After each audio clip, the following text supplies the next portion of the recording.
Hey guys, this is Issues with Toddy One Skip. I am. You are just not.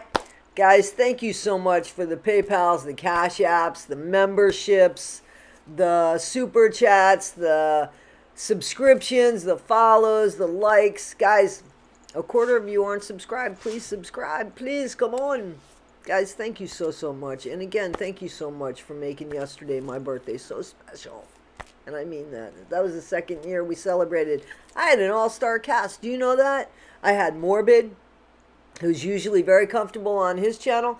He set his foot out and did a live on my channel. I'm so humbled because I asked him at the last minute and he made time for me. These people made time for me. You made time for me. Thank you. Thank you. Thank you. Becca was here. 1980 Millennial was here. Who else was on? Case came. You know, these are some very talented and respectable. Nina came and spent time with me on my birthday. It was just, I had creators in the chat. I had you guys. You're not any less important than the creators. I don't know what a lot of you do during the day. As a creator, I know that behind the scenes when we're not putting up videos, we're thinking of putting up videos and stuff. So I let these people know at the last minute, please, would you like to come and wish me a happy birthday?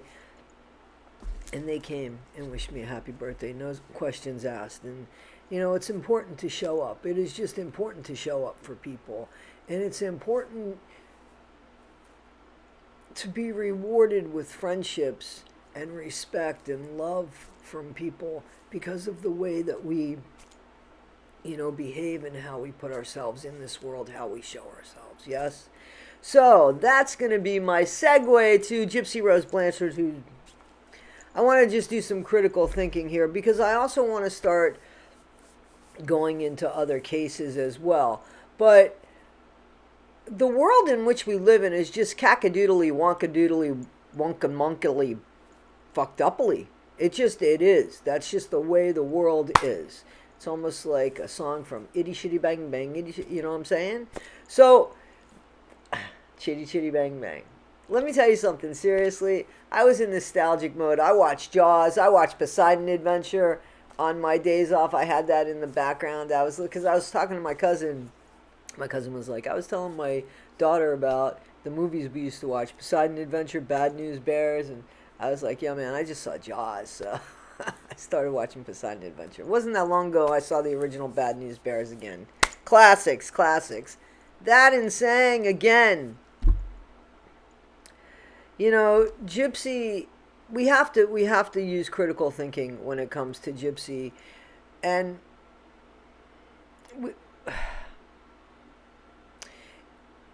the world in which we live in, like I was saying, is just, I'll go into all those funky ass words again, is weird and backwards.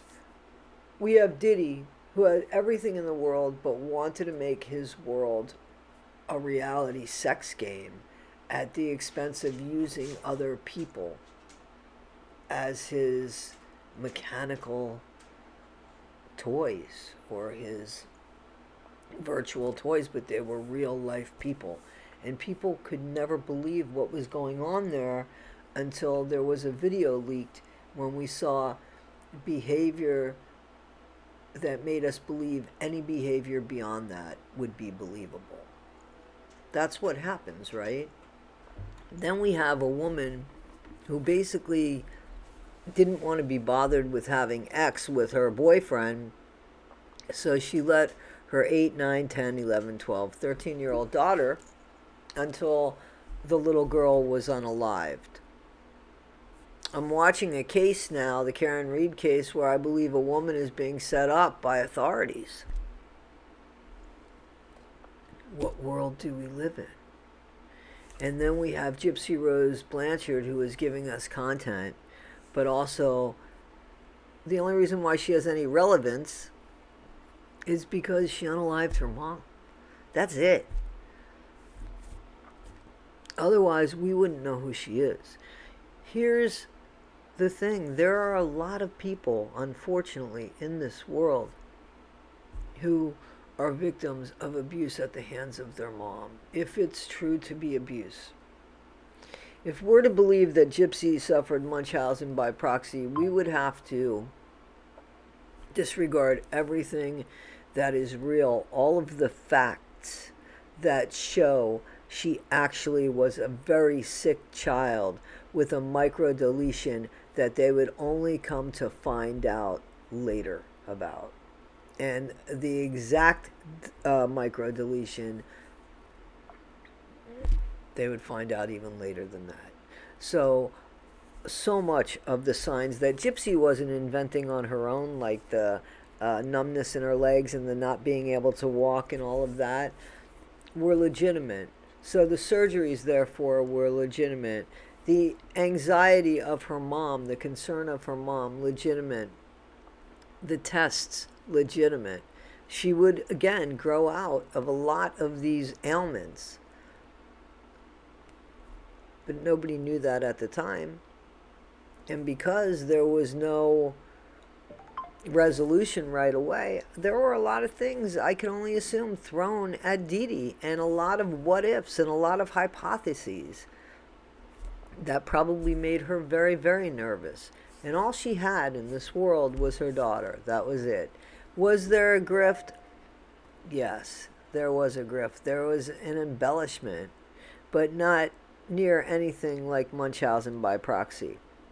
And let it be known, Gypsy would have been the first ever that we know documented in this world, would have been in the Guinness Book of World Record probably, for the first person ever to unalive the person that she suffered the Munchausen syndrome by proxy by.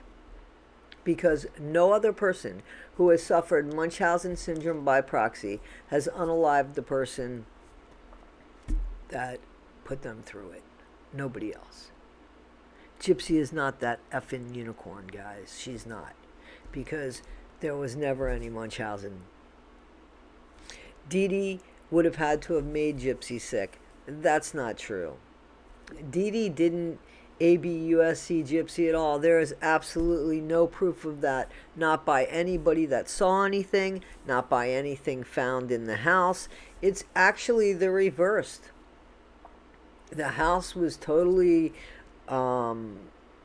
just a pigsty. Dee Dee was stuck in bed with gout. She had some sort of cancer. She was sick and she was obese. And Gypsy didn't show up for her mom. She didn't show up for her mom. She let her mom sit there and basically rot in bed. A woman that gave everything, even Gypsy said, to her, to Gypsy. All Gypsy had to do was exist. Her mom did everything for her. This is the way that she repays her mom when she's unable to do everything for her or do anything for her. Really? This is the person that's being celebrated? Wow. Guys, there are people that have truly suffered abuse, and we know them. There's people in the Turpin family, right? And when you look into them, you'll see that all they're trying to do now is get a normalcy of life. They don't want to be in the spotlight. They don't want to be scrutinized. They want a normalcy that they didn't have before. You know what Gypsy's life was before? It was very much like it is now. Hollywood junkets, Disney World, freebies. It's the same. You see that, right? So guys, let me give you an example. The Cleveland kidnapping survivors, that's Amanda Berry, Gina DeJesus, and Michelle Knight. These three women were held captive for approximately a decade in a Cleveland home by Ariel Castro. Remember that? They were subjected to horrific abuse, including and beatings and starvation. A couple of them were pregnant, right? Barry escaped and called 911, leading to the rescue. Life after rescue. They have shown incredible strength and have worked to heal and rebuild their lives. Barry and DeJesus co-authored a book, Hope, a memoir. That's a memoir of survival in Cleveland. And Barry became an advocate, a true advocate for finding missing people. Knight, who now goes by Lily Rose Lee, released 2 memoirs and found love and marriage. We don't hear about these people. We don't hear about these people because they don't want to be heard about, because they've had enough. Okay? Then there's other notable survivors that were taken, and we hear nothing about them now, because that's the way true survivors seem to be. They want to have a normalcy, a life that is quiet, a life that they can have some peace, and that inner peace back that was taken from them, their identity and such that was taken from them. Supposedly, Gypsy was manipulated in such a way, everything was taken from her, right? Her voice, so she said. Anyway, J.C. Dugard, abducted at 11 years old and held captive for 18 years. She endured repeated and gave birth to 2 daughters that were fathered by the captor, Philip Garrido. She wrote a book, A Stolen Life, and has become an advocate for survivors. An advocate. These are true advocates. Elizabeth Smart, kidnapped 14 and held for 9 months, repeatedly has become a vocal advocate for child safety and prevention and is a public speaker against these things. Natasha Kampusch, abducted 10 years and held for 8 years. She abducted at 10 and held for 8 years. She endured horrific physical and mental abuse by her captor, Wolfgang Pricklepel. She eventually escaped and wrote a book about her experiences. You don't hear about these people. Sean Hornbeck, kidnapped at 11 and held for 4 years. He was actually abused by his captor. He has worked a full-time job and is pursuing a degree. Common themes in survival and recovery. Resilience. These survivors demonstrated immense resilience in the face of unimaginable trauma, finding ways to cope, maintain hope, and ultimately survive. Support systems. Strong support networks, including family, friends, therapists, and other survivors, played a critical role in their recovery. Where is that here? Family failed Gypsy, supposedly, because according to Gypsy's story and everybody else's story, they just neglected Gypsy. And they repeatedly neglected her again when she was being ignored in prison after everything. And they were making money off of her. Christy was making money off of her. They were already dealing with Mommy Dead and Dearest, or Mommy Dearest and Dead. Whatever it was, they were making money already, and they were still ignoring Gypsy. Okay? You would think that she would build a family, but she came out of prison and destroyed her family to build make-believe and put a kid involved in this that she does not know how to take care of. Advocacy. Well, Gypsy has none. We could stop right there. But it says many survivors have channeled their experiences into advocacy work, raising awareness and helping others who have endured similar traumas. Nope. Gypsy's out there showing you how to put a baby not in a child seat. Healing journey. It's crucial to remember that recovery is a long and ongoing journey. Survivors may face challenges, PTSD, depression, and other mental and physical health issues. Gypsy has shown none of that. None of that. There is no remorse. There is no sadness. There is absolutely, thanks for everything you did for me, Mom. Didn't mean to stab you in the back. Bye. That's what it is.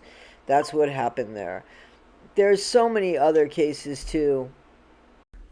When Gypsy tried to expose Ryan as somebody with a dependency problem and somebody who was responding to being effed with over and over again, but only trying to show one side of the reaction as opposed to the action that Gypsy caused. Again, rewinding the tape at the beginning, that is not somebody that has been ABUSED'd, because people that have been, that are survivors, that are advocates, they find sympathy in more than words that they show on Lifetime, where it's like, I feel bad because I know, and then behind the scenes showing his phone number, doxing him, telling people to do this,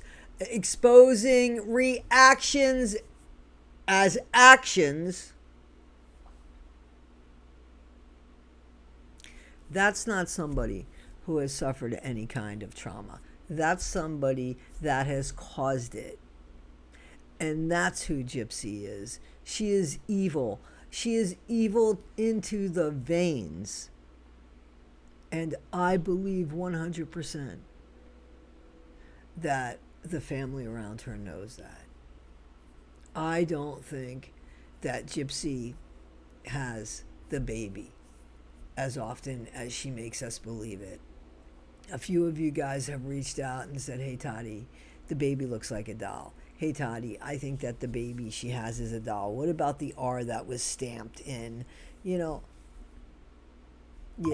I'm beginning to think that perhaps she doesn't have the baby. Guys, that's what I think is going on with the baby scenario, and I'm not mad because I don't think she should have the baby. And as stupid as Ken is, I don't think he should have it either. The Turpin Kids, those childs range from 2 to 29 at the time of rescue, were severely malnourished, kept in filthy condition, and chained to their beds. You don't hear about these kids. These kids have taken their life and tried to make the best of their life. But they're not out here talking. First of all, what kind of life experience do they have? They only know their survival skills, what made them survive. Their life experience consisted of a room. What's Gypsy out here trying to be an influencer over? A family influencer who unalived her mom. Destroyed the family she tried to create, supposedly, but it was all bullshit, when she got out of prison, only to have a, pardon me, bastard child by somebody that she couldn't even claim as the dad until the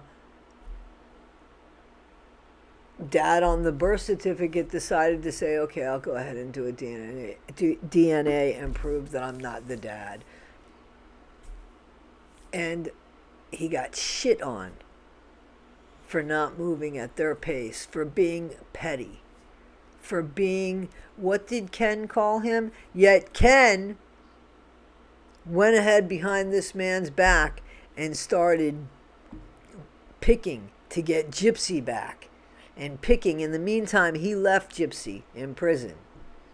Ryan was there. I don't really give a fuck about Gypsy, but more than you, Ken, that's for you. Both of them, for you. You know why, Ken? Because you say shit about Ryan, but he did not break up your family. You broke up his family.